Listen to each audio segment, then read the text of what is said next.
Quietly eliminate these 6 things to reclaim your peace. Stoic bloom.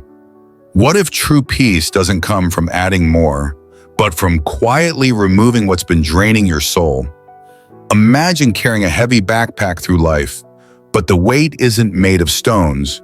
It's made of toxic people, mental clutter, and hidden emotional habits you never questioned. In this video, we'll walk through 6 things the Stoics would urge you to eliminate, not loudly, but quietly, so you can finally reclaim your inner peace and walk lighter, clearer, and more focused. Part 1. Eliminate toxic relationships. You wouldn't drink poison knowingly, yet many of us sip it daily through toxic relationships disguised as friendships, partnerships, or even family ties. The Stoics, especially Epictetus, warned us to guard our peace like a fortress. If someone constantly disrespects your boundaries, feeds on drama, or injects negativity into your mind, that's not a connection, it's corrosion. Marcus Aurelius once wrote, "When you wake up in the morning, tell yourself, the people I deal with today will be selfish, arrogant, deceitful." He wasn't being cynical. He was preparing himself to respond with virtue instead of being shocked or emotionally hijacked. Stoicism isn't about isolating yourself. It's about choosing your company wisely, surrounding yourself with those who reflect your values, not those who distort them. A toxic relationship doesn't always scream. Sometimes it whispers, slowly draining your energy until you forget who you were before them. So ask yourself, who in your life genuinely helps you grow? Who supports your peace, your discipline, your progress? And who leaves you feeling smaller after every interaction? Eliminating toxic relationships isn't an act of cruelty, it's an act of self-respect. If this resonates with you, even just a little, why not share this video with someone who needs to hear it? Or leave a comment below sharing your experience. And hey, if you're into upgrading your mindset one quiet cut at a time, hit that subscribe button. It won't bite, but it might change the way you see your life. Stoic bloom. Because subtracting the wrong things is the first step to finding the right life. Part 2. Eliminate your need for approval. If you spend your life waiting for applause, you'll always be performing, never living. The need for approval is one of the most silent prisons we live in. It convinces us to mold ourselves into something more likable, more acceptable, even if it means betraying our own values. But Stoicism teaches us that freedom comes not from being liked, but from being in alignment with who we are. Marcus Aurelius said it best. "It never ceases to amaze me. We all love ourselves more than other people, but care more about their opinions than our own." Let that sink in. We love ourselves, but not enough to trust ourselves. When you constantly seek validation, whether it's likes on social media or subtle approval from your boss, parents, or partner, you give away your agency. You become a mirror of others' expectations rather than a master of your own reflection. Consider this. How often have you said yes just to avoid disappointing someone, even when your whole being was screaming no? That moment right there, it's not just people-pleasing, it's self-erasure. The Stoic approach? Return to what's within your control. You can't dictate how people perceive you. You can only dictate your intent, your actions, and your integrity. That's where your power lives. The goal isn't to become indifferent or arrogant. The goal is to become anchored in principles, anchored in values, anchored in a quiet confidence that says, I don't need to be approved. I need to be aligned. Let go of the itch to be liked. Replace it with the drive to be real. Because when you stop living for applause, your life becomes a masterpiece, uninterrupted, unapologetic, and unmistakably yours. Stoic bloom. The less you need from others, the more you return to yourself. Part 3. Eliminate material excess. Look around your space. How many things are sitting there? not to serve you, but to silently demand your time, your attention, and your peace of mind. The Stoics weren't anti-possessions. They were anti-dependence. Seneca, one of the wealthiest Stoics in Roman society, often reminded himself that he could lose everything and still remain free. Why? Because he never let luxury become a necessity. We live in a world where more is marketed as better. More clothes, more gadgets, more upgrades. But here's the truth.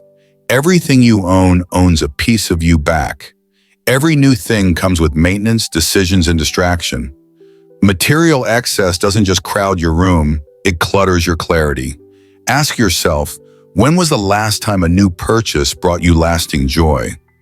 Not the quick dopamine rush, but real peace. Now compare that with the freedom you feel when you walk into a simple, uncluttered space. That lightness isn't accidental, it's intentional. Marcus Aurelius slept on hard military beds and wore simple robes, even as emperor. He reminded himself daily that comfort is not the same as virtue. The comfort of less can be deeper than the chaos of more. You don't need to renounce everything and live in a cave, but you can look at your life and ask, what no longer serves me? What have I outgrown? What have I bought to impress people I don't even like? When you begin subtracting what's excessive, you create room for what's essential: clarity, peace, and purpose. If this made you glance sideways at your cluttered shelf or your overflowing online cart, maybe it's time to simplify your digital life too. Click subscribe. No extra shelf space needed. And if this helps shift your mindset even a little, share it with a friend. Or better yet, gift them an idea instead of another object. Stoic bloom. When you need less, you own more of yourself. Part 4. Eliminate emotional reactions to external events. You're stuck in traffic. Someone cuts you off. Your plans fall apart last minute. Now pause. What rises first? Is it the event or is it your emotional storm and response? For most people, the chaos outside immediately becomes chaos inside. But the Stoics knew something most of us forget. The event isn't the problem. It's our reaction that hurts us most. Epictetus taught, it's not things that upset us, but our judgment about things. That's a powerful distinction. You're not disturbed because the train is late. You're disturbed because you believed it should have been on time. You're not angry because someone insulted you. You're angry because you believed their words mattered more than your own reason. Here's the paradox of emotional control. The moment you surrender your calm to something outside of you, you become its slave. In Stoicism, it was built to train free minds. Let's be clear. Feeling emotions is not weakness, but letting those emotions hijack your response, your behavior, or your peace, that's where suffering begins. Think back to a moment where you reacted immediately out of anger, fear, or pride. How did that story end? Was your reaction helpful or did it fuel more chaos? The Stoics offer us a mental pause button, a split-second delay between stimulus and response. That's where wisdom lives. That's where choice lives. Marcus Aurelius faced assassinations, plagues, wars, and still chose composure. Why? Because he knew the mind is a fortress, and nothing enters unless you let it in. So next time life throws something at you, a rude comment, a delay, a broken promise, ask yourself, is this within my control? If the answer is no, then let it pass through you like wind through open hands. Because mastering your emotions doesn't mean suppressing them. It means owning them, gently, wisely, and on your terms. Stoic bloom. The world may shake, but your soul doesn't have to. Part 5. Eliminate negative self-talk. If a stranger spoke to you the way you sometimes speak to yourself, would you tolerate it for even 5 minutes? Probably not. And yet, we allow our own inner voice to whisper judgment, doubt, and shame into our mind every day. You're not good enough. You're too late. You'll never make it. These phrases might not be shouted, but they echo loudly, quietly, constantly. Stoicism doesn't ask us to fake confidence. It asks us to examine the narrative. Marcus Aurelius wrote, "You have power over your mind, not outside events. Realize this, and you will find strength." That includes the stories you tell yourself. Negative self-talk is often a leftover script from past failures, social conditioning, or fear. But you are not the voice that criticizes. You are the awareness that hears it. And in that space, you have a choice. Epictetus reminded his students, don't explain your philosophy, embody it. The same applies to your thoughts. Don't just say you believe in growth.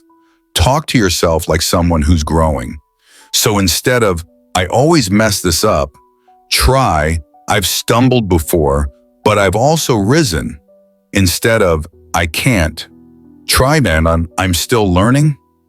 These shifts seem small, but they redirect the compass of your identity. And here's a funny thing about Stoicism. It doesn't care whether your voice is loud or charismatic. It only asks, is it rooted in truth, in action, in virtue? Your self-talk shapes your self-image, and your self-image shapes your reality. Speak like someone becoming who they're meant to be, not like someone stuck in who they were. And hey, if your inner critic is still whispering, you're not the kind of person who subscribes to Stoic content, prove it wrong. Hit subscribe, leave a comment, or share this video with someone whose inner monologue could use a philosophical upgrade. After all, helping others fix their self-talk is a great way to sneakily fix your own. Win-win, right? Stoic Bloom, you are not your doubts. You are the one overcoming them. Part 6, eliminate distractions from your purpose. Imagine this, you sit down to work on something meaningful, your purpose, your project, your craft, then ding, a notification, a quick scroll, a news headline, an ad, a meme, and before you know it, an hour's gone, your focus shattered, and your purpose pushed back to maybe later. In a world engineered for distraction, staying true to your purpose is a revolutionary act. The Stoics understood this long before smartphones and infinite scrolls. They spoke of ataraxia, a state of inner stillness, not laziness, not disengagement, but intentional, purposeful calm. Marcus Aurelius wrote, "You must build your life action by action, and be content if each one achieves its goal." He meant focus, one moment, one task, one life. The rest, noise. Distractions are not just external, they're internal too. The urge to procrastinate, the craving for comfort, the fear of imperfection. All of them seduce us into abandoning our path under the disguise of harmless breaks. But here's the truth. Every moment you spend on something that pulls you away from your purpose is a moment you trade from the one life you get. Harsh? Maybe, but incredibly freeing. Epictetus put it plainly. If you wish to improve, be content to be thought foolish and stupid. Why? Because staying focused in a distracted world often makes you look weird. You won't always respond to texts right away. You won't be up to date on the latest viral trend. You'll miss some noise, and that's the point. Stoicism asks, what are you here for? And then it challenges you to build a life that says this. So the next time you feel the itch to check, to scroll, to escape, pause. Ask, is this serving my purpose or stealing from it? Because every distraction avoided is a vote cast for your future self.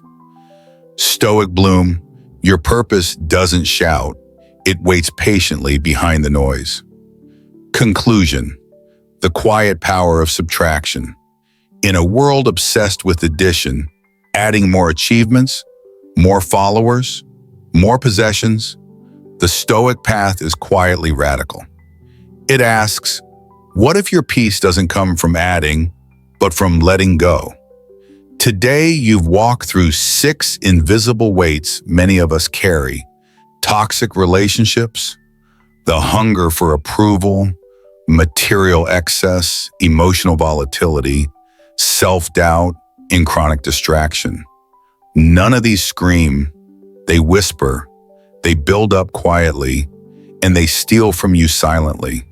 But you are not powerless. Every single thing you choose to eliminate is an act of reclaiming your life, a declaration that says, I will not be owned by what does not serve me. The Stoics didn't preach through sermons. They lived through example. So if something in this video stirred a thought, a memory, a mirror, let it be your invitation to act. Not loudly, not dramatically, but deliberately. If this message helped clarify something for you, even just a little, consider subscribing to this channel. Share it with someone who might be fighting silent battles. Leave a comment, not for engagement's sake, but to leave a trail for someone else to follow. Because wisdom is meant to be passed on, not hoarded. And if the algorithm ever forgets us, may your inner algorithm remember this. You are most free when you own the least and live the most. Stoic bloom, let go quietly, live loudly,